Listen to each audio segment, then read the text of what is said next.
Hello guys, welcome back to this channel. In this today's tutorial, I'm going to show you how you can free up your space by clearing cache and junk files in Windows 10 or 11.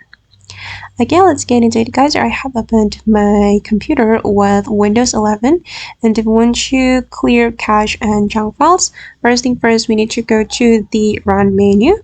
You can click on the Start button or this Windows icon, and you need to type in Run, or you can simply press your Windows plus R.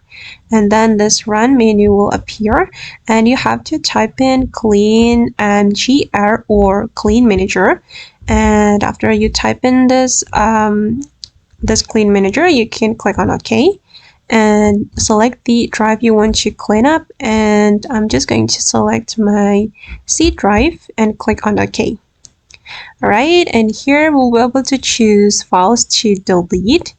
And I'm going to select my recycle bin as well, and temporary files and the thumbnail. So these are unnecessary files we can remove from our device.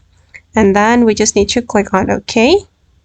And then I'm going to click on delete files.